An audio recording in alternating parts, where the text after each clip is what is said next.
U.S. pushing world to the brink of World War. While local U.S. police use excessive force and violence against OWS protesters, the U.S. government continues to attempt to spread freedom and democracy of this exact same kind around the world. Reports come in daily about beatings, clubbings, tasering, a female having her bicycle thrown at her, and disabled veterans being abused. Meanwhile, Libya attempts to free itself from this freedom and democracy scourge brought to Libya by thousands of terrorists, murderers, psychopaths, head-chopping nutcases that enjoy bodily mutilation even when the body is already dead, raping women, looting, burning. Oh, the joy of freedom and demon-crazy compliments of NATO. NATO literally dumped this murderous trash into the country, to fight alongside local criminals and traitors in order to plunder the country's resources. So NATO did more than drop illegal weaponry, including chemical and biological agents. White phosphorus, depleted uranium, sarin. Outbreaks have occurred of tuberculosis due to biological weapons. The water supply has both been bombed out of operation and poisoned. Western citizen taxpayer money was spent to break the backs of Libyans who will not submit to the terrorist government of NTC. Now to move on to the brinkmanship being created with the Islamic Republic of Iran. My logic tells me that since that government of Iran gave its support to NATO and NATO's terrorists in Libya, a fruitless, thankless, ill-conceived decision, that they should be cut loose from my efforts at defense for the innocent. But my sense of humanity won't allow me to do that and abandon them as they abandoned Libya to NATO terrorism. One has a human duty to stand between murderer and victim. One has a human duty to expose lies that get people killed. One has a human duty to protect those being falsely accused. The people are not the government. These people are descendants of a great culture and civilization who have shown compassion and kindness to their neighbors in distress. They don't deserve to suffer the fate of other victims of Western U.S. imperialism. We can keep trying to succeed where our efforts did not prevent these horrors in the past. No matter what, imperialism, colonialism and greedy capitalist exploitation must be opposed on every front it rears its ugly head. Other sectarian concerns must be set aside. The left has to get their collective heads out of the sand. I wanted to say something more personal here. Where, pray tell, is the anti-war movement? Most Americans and Westerners, when thinking of Iran, only see images of hostages being held, pavement taught to moan, groan and whine about it, but mostly to hate, without thinking about what precipitated that event. They have been led to believe that their countries were innocent victims of bad people and that their countries never do anything wrong, anything bad, anything evil, when the opposite is true. You see, Iran had elected a democratic, nationalistic government, that a Prime Minister Mohammad Mossadegh. His government didn't think it was exactly fair that Iran get only 15% of the profits from their own oil, while the remainder went to British interests. They nationalized Iranian oil for the benefit of the Iranian people. Therefore, a coup against Mossadegh, perpetrated by the United States, put the bloody dictator, Shah Mohammad Reza Pahlavi, into power. He was only too happy to please his benefactors with agreements beneficial to them. The Shah's government got the help and guidance of the CIA in creating the Iranian Savak, a vicious, brutal, fearsome secret police, something that the Iranian people can hardly forget. Then the United States armed and instigated Iraq to attack Iran, with the unspoken goal of weakening both countries. They provided the very chemical and biological weapons they demonized Saddam Hussein for. They also introduced nuclear energy to Iran.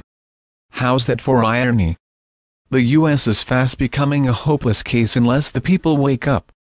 All presidential candidates want war with Iran with the exception of one not likely to be elected either, probably for that very reason. Western-instigated wars are fought to keep the military-industrial complex booming, re-rolling in cash, controlled by the 1% elite, while everyone else has to pay the enormous costs that allow that privileged elite to get richer, fatter and more arrogant. In the process, jobs are lost, taxes go up, homes are lost to foreclosure, people are denied a healthcare system because millions are spent on the propaganda designed to create the illusion that hard-working fellow citizens don't deserve healthcare if they cannot afford it. It's just that horrid thing known as socialism. But the same people think nothing of the multi-million billion trillion-dollar welfare handouts to the banks and corporations. They think nothing of the trillions being spent for war operations, bombs and keeping bases overseas, but heaven forbid a poor person get a stinking $100 band-aid in an emergency room with a national health insurance. There have been a succession of incidents that in essence are acts of war against the Islamic Republic. First, there were the Twitter terrorist attacks at election time. There have been explosions on Iranian military facilities. Several Iranian scientists have been murdered. Then the drone flights to conduct espionage, which culminated with Iran's downing one such craft. The West moves for more and more crippling sanctions. Never forget to learn from history that every war has begun with the imposition of sanctions. The result? We stand precariously on the brink of confrontation. The senior commander in Iran's Revolutionary Guard, Ali Ashraf Nuri, said that the Iranian government has made the decision to close the Strait of Hormuz, where a significant portion of the world's oil passes, if the country's oil exports are blocked. There is nothing that gives justification for such a blockage. Then from the other side, an American threat, we made very clear that the United States will not tolerate the blocking of the Straits of Hormuz, Panetta told CBS television. That's another red line for us, and that we will respond to them. Really, the Americans should take that red line and cram it where the sun don't shine. Who gave them the right to cross the ocean thousands of miles away and bother these people who have done nothing to no one? U.S. behavior in making threats and taking actions against Iranian rights to develop peaceful nuclear energy are in violation of the Nuclear Non-Proliferation Treaty and the UN Charter in threatening war. Yet the mainstream Western corporated media does not communicate these facts to the public.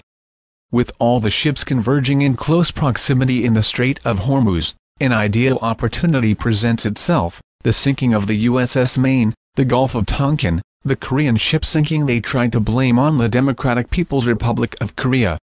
American or Israeli ships or aircraft can be given Iranian markings and attack a U.S. ship in order to serve as a false flag pretext for starting a war with Iran.